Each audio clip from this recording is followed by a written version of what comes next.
تجمعوا يا شباب، تجمعوا تجمعوا، بدنا نحكي حكي كتير كتير مهم.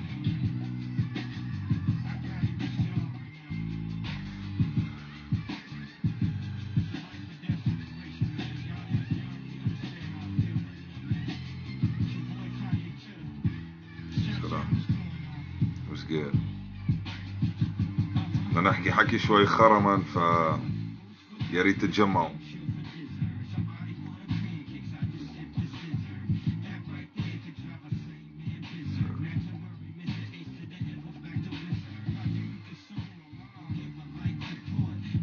I see you.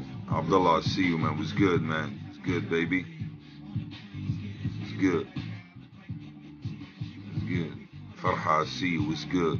Omar, I see you. It's good. See all of y'all.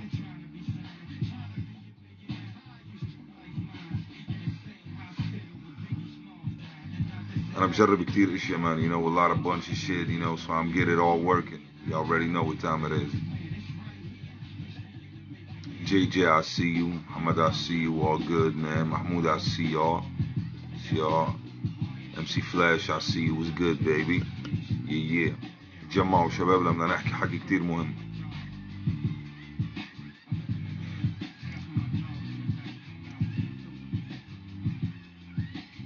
طيب بوكرش, was good. I see you, man. See you.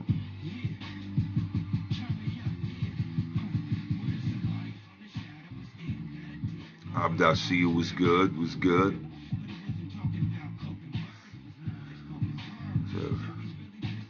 شغل ويجز. لا مش هشغل ويجز, man. Fuck you. It's good. Okay, man. It's good. اوكي, سلام جميعا. تحية كتير كبيرة للجميع. شو اسم التراك؟ اسم التراك Through the Wire, كانيا ويست, سنة 2003, man. whatever. anyways, تحية كتير كبيرة للجميع. رمضان كريم على الناس اللي بدأت تتسحر, للناس اللي صايمة, whatever, man. shout out, you know. بدي أوضح كم نقطة, يعني ما تغركم الابتسامة أبدا, لأنه الأمر جدا عنيف. بدي أوجه رسالة لكل الناس. اللايف باقي, مش هأحذفه. يا ريت ينعرف إنه كل الناس اللي عم بينعمل لها ديليت أو بلوك في نوعين. احيانا عم بتصير في امور تفاوت, يعني جمال الوهيم was good baby, I see you. yeah yeah was good. في ناس ما فهمت فكرة انه كيف بدنا نعمل ديليت لواحد عمل لايك على بوست ضدنا. اوكي, كتير الامر بسيط, وانا مستحي من نفسي انه عم بضطر اشرح امور هي لازم تكون من البديهيات, يعني بشكل او باخر, you know. برو شغل ارسنك يا زلمه, كس امك, انا رح اعمل لك ديليت يا برو, لحتى يلا بلوك باي. اولا لازم تعرفوا شغله. لازم تعرفوا شغله يا شباب.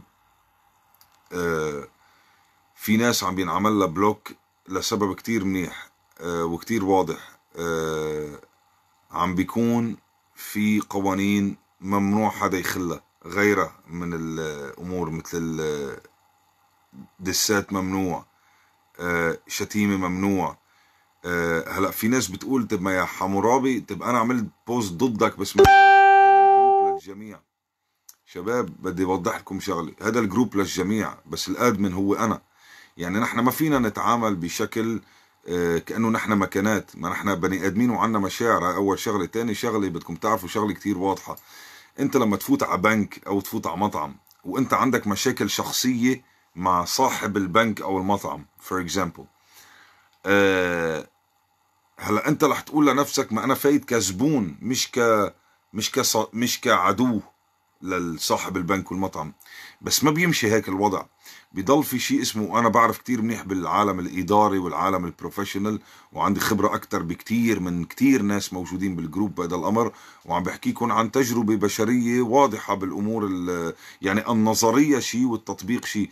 يعني النظرية هي انه انه حمورابي لازم مشاكله الشخصية ما تكون خاصة بالجروب، هذا شيء اكيد.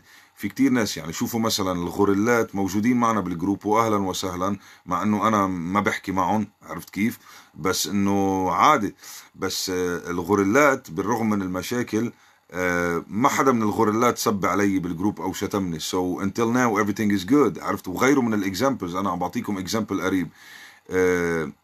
الاشخاص اللي عندها مشاكل معي اللي انعمل لها بلوك واجت سبتني وشتمتني، طيب يا مان، حكما انا بدي اعمل لك بلوك ديليت، ومش بس لانه الشتيمه يا حمورابي، لانه انت شتمت. هو حتى لو انا بشوف حدا حسين عم بيشتم على علي، او علي عم بيشتم على سمير، او بدي اعمل ديليت وبلوك، هذا شيء طبيعي. طيب حلق صاحبتك، لا يا مان، هول الحلق امك عطتني، ورح اعطيك بلوك ابن شارموطه. يلا باي باي حازم، غادرت الجروب. باي باي. سو هيدي الفكرة يا شباب. انتوا سامعين الصوت واصل عندكم؟ يا ريت تكتبوا لي اذا الصوت واصل عندكم لو سمحتوا.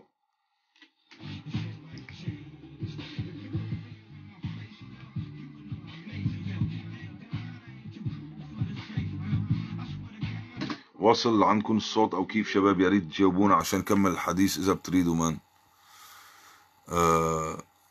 all is well. تمام اوكي، ثانك يو مان، ثانك يو حبيبي. اوكي يس سير بيس. فالفكرة اوكي ثانكس ا لوت مان، ثانكس ا لوت.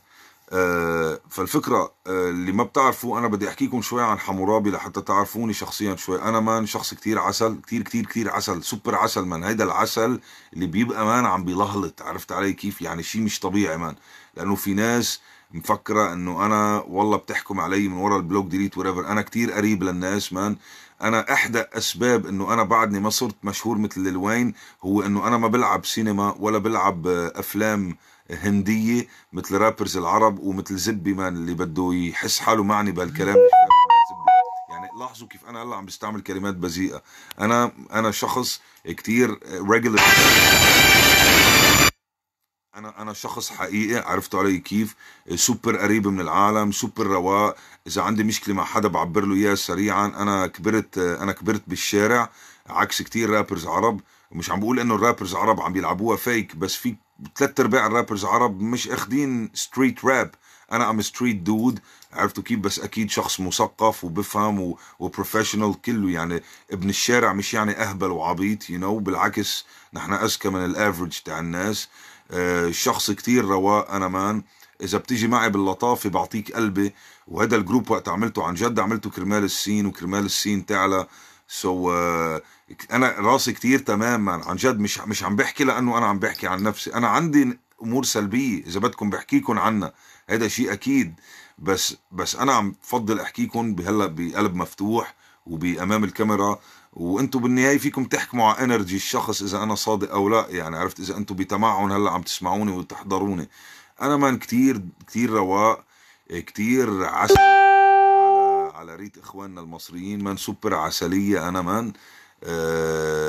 يعني في معنا ام سي فلاش موجود باللايف، انا رحت لعنده على البيت مان، استقبلني عنده بالبيت، عملنا تراك سوا، شافني عن حقيقة، عارف مين انا مان، عرفت يعني. كتير كتير تمام مان، عرفتوا علي كيف؟ بس انا بنفس الوقت مثل ما قلت لكم انا ام ستريت دود. يعني انا في امور ما برحم فيها. انا الشخص اللي بيخل بالادب او بالشتيمه او بيفوت فيي بالعرض وبده يفشخ على ايري، لا هيدا مان بنقطع الرقبه سريعا. لحظة لحط التليفون سايلنت مان. اتس اول جود، مش الحال. اوكي ثانكس ا لوت. اللي بيجي فيي بيفوت بالعرض بدها تنقطع رقبته عادي مان. وفي كتير ناس شافتني عن حقيقة كيف بتصرف بالامر وعادي. يعني مثل ما بيقول المثل الفرنسي، ليس هناك غبار على عيوني مثل ما بيقولوا الفرنساويين، انه يعني مش فارقة معي، عرفتوا، مش فارقة مع زبي. بس اللي بيتعامل معنا بشكل كتير رواق انا بكون رواق. وعلى فكرة الشخصية تبعيت حمورابي مفروض هي ما تقلقك، مفروض هي تطمنك. انا ما بدي اعطيك اسامي رابرز عرب، بس اكتر من 60% عندهم كسب فانز ومحبين، لانه بيلعبوا دور المحب على الفيسبوك وهو زائف وفيك، عرفتوا. انا ما بدي اعطي اسامي، هن عارفين نفسهم. انا ما بعمل هيك، يعني حتى وقت اغضب عليك مفروض انت تكون مطمئن، لانه هيدا الغضب هو يعني شيء صادق. وخليك تطمئن اكتر انه لما حمورابي عم بيقول لك اي لاف يو او يبعت لك قلب او يعمل لك لايك، هيدا بيكون فعلا من القلب. ما بعرف اذا اللوجيك عم بيفوت بمخكم، او عرفت كيف. فهيدي فكرة كل هول الأشرار اللي بدهم يحاولوا يتعدوا علينا بالجروب، لأن احنا عائلة واحدة وبدكم تعرفوا هذا الأمر. كل الأشرار اللي عم بيحاولوا يتعدوا علينا وبدهم يسقطوا المشروع وإن مش قادرين أو مضطربين، هول أشخاص مفكرين إنه أنا الشخص الشرير، مش عارفين إنه أنا الشخص الحقيقي، أنا الشخص الريل. انا عم كون متعامل بطريقه ريل. انا بدي الامور، القوانين والامور الاداريه تمشي بشكل مظبوط. هيدي نقطه. anyways انا فتحت هيدي ما بين هلالين، بدي ارجع كمان للنقطه الاساسيه which is صار في، رح اعطيكم، صار في نفس الاكزامبل، نفس سبيل المثال صار على يومين، بس رح اعطي نفس هالاكزامبل من امبارح. الاكزامبل اللي صار لا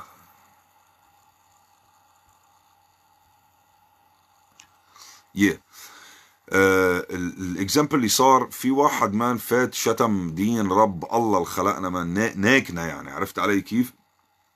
فات عمل بوست وعم بيبدي خرا عن الجروب، وانه كيف نحن خرا والجروب خرا وريفر. انا شفت ناس عاملين له لايك، مش اللايك مع قلب 50 واحد اكتر، ونفس هالاشخاص بغضون دقيقتين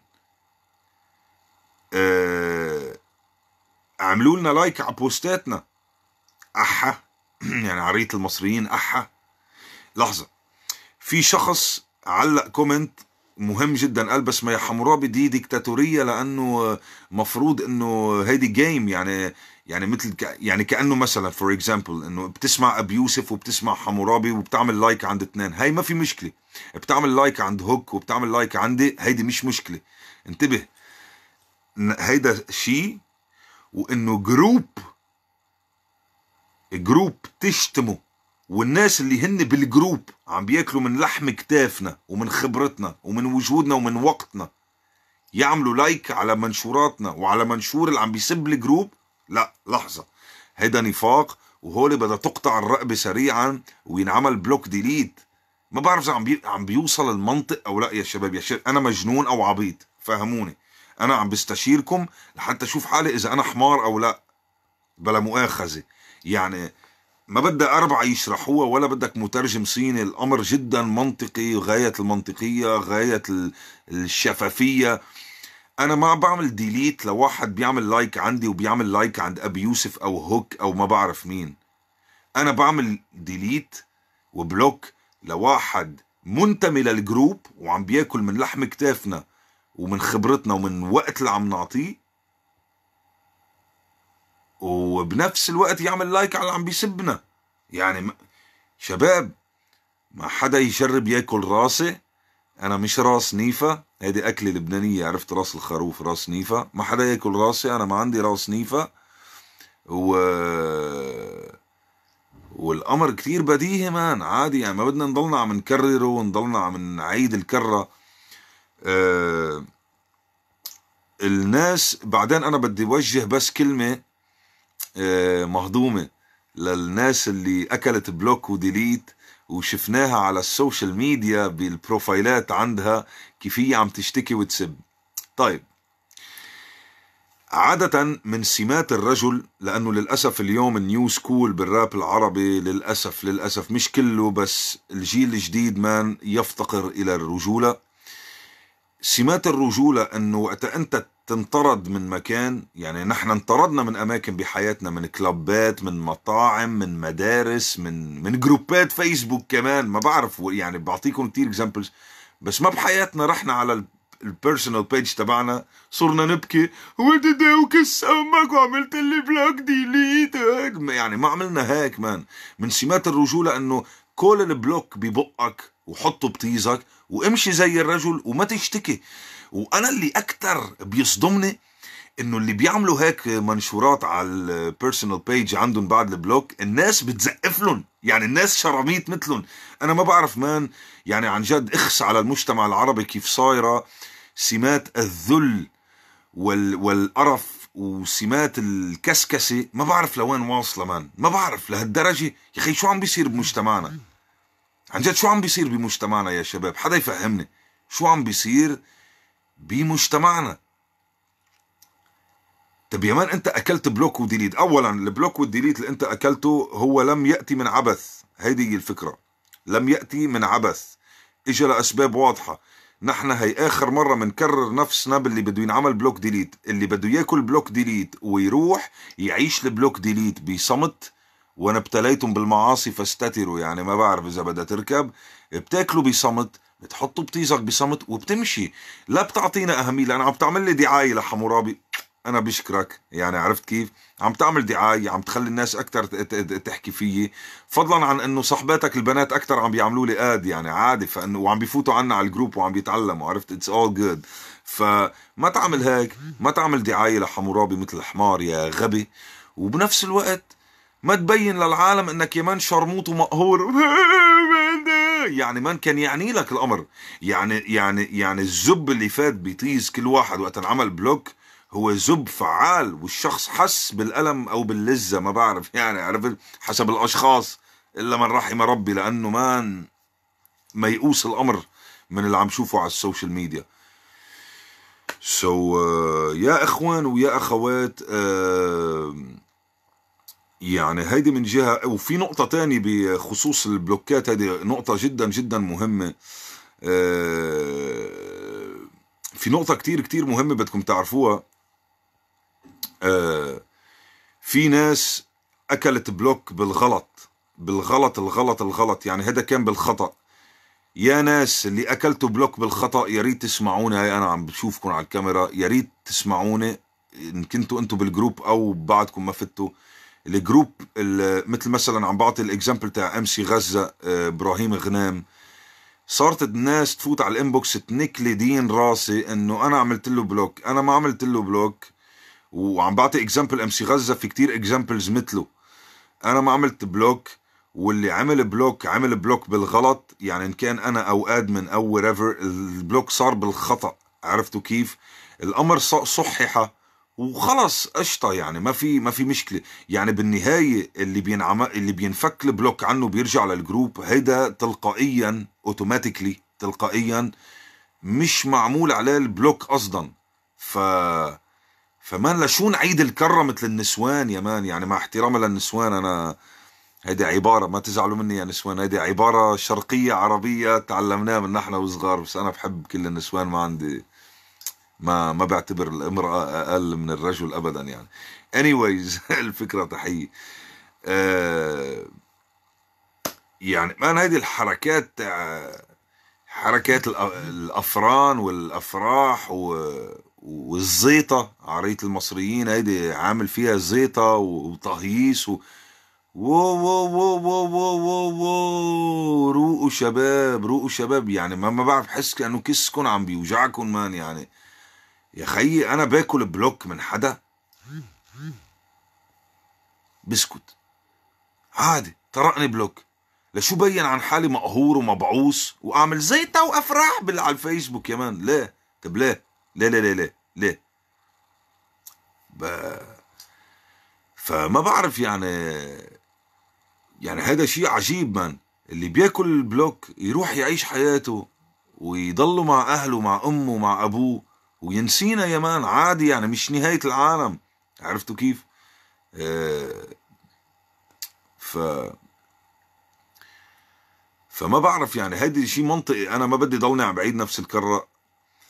الاشخاص اللي اكلت بلوك في نوعين، في نوع جدا نادر وجدا قليل مثل ام سي غزة اكل بلوك بالخطأ، يعني ما بعرف من الكبسة راحت، عرفت كيف، ورجعناه على الجروب. بس الاغلبية الساحقة وتياكل بلوك ليس من عبث، فما حدا يجي ينيك رب براسنا ويعلمنا شو بدنا نعمل، ويجي بده يستعطفنا. هذا الاستعطاف العربي اللي انا بكره، هذا المذلول يا مان، اللي يعني عمل بلوك ما انعمل من عبس. كل خرب سكر تمك، نحن بنعرف شو عم نعمل. الناس اللي بنعطيها بوزيتيف، اللي بتعطينا بوزيتيف، نحن بنعطيها قلبنا، وقلبنا مفتوح. انا ما بنلعب العاب سوشيال ميديا مثل الرابرز، لا مان، نحن ستريت دودز بتعمل راب، هيدا الفرق. نحن مان وقتها النخوة نحن قدها، ونحن بنعطي قلبنا للواحد. بس بنفس الوقت طب يا جعفر الكناني، انت شخص غبي لانه ولا رح ينعمل لك بلوك، ها يعني قلة ادبك هيدي ما بدها. فهيدا اللي ما حدا يجي يعلمنا شو بدنا نعمل. هيدي كل الفكرة. anyways انا بدي اعطيكم تحية كتير كبيرة، وبدي اخبركم خبر شوي سعيد او محزن، انه بغضون 24 ساعة رح ينتهي البوستات، ما عادش حدا رح يقدر يعبر ويفرجينا فلسفته الخارقة اللامعة. هيدي هي. وانا ناطر هيدي هلا ال 24 ساعة يمروا على مرور الكرام، لانه انا ناطر اللحظة من مثل الطفل، عرفت؟ ناطرة بزي الطفل. وسينتهي عصر الفلاسفة بعد 24 ساعة، وسيبدأ العمل الجدي اللي هو رح ينحط. نبلش بالبروجرام فقرة فقرة لكل الناس. يعني والله يا مان أنا منتاك رب راسي، ناسي شو قلت لكم امبارح، بس ما بعرف إذا قلت لكم، بس برجع بقول لكم من باب الاحتياط. البروجرام الجروب رح يكون هو مثل محطة التلفزيون، يعني كل نهار في بروجرام معين، فنحن رح نبلش هلا يوم ورا يوم ورا يوم. هيدي هي الفكرة. فهيدي مصطفى رجب، ما الاستفادة من الجروب يا مان؟ نحن عاملين جروب سكس مان، اذا عجبك ما عجبك، ما عجبك الله معك حبيبي، وبلا اسئلة تافهة وغبية.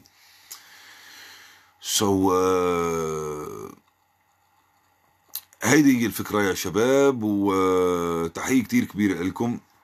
كمان مرة برجع بيشبه رابر لبناني مساري. طيب يعني ما بعرف اذا بدي اخذها مدح او شتيمة، انا ما عم بفهم، بس على العموم شكرا لك.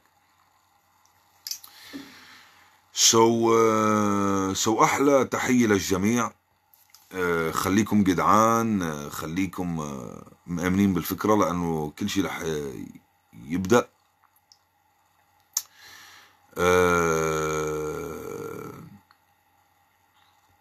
اللي عنده اسئلة بيسألنا اياه بالانبوكس.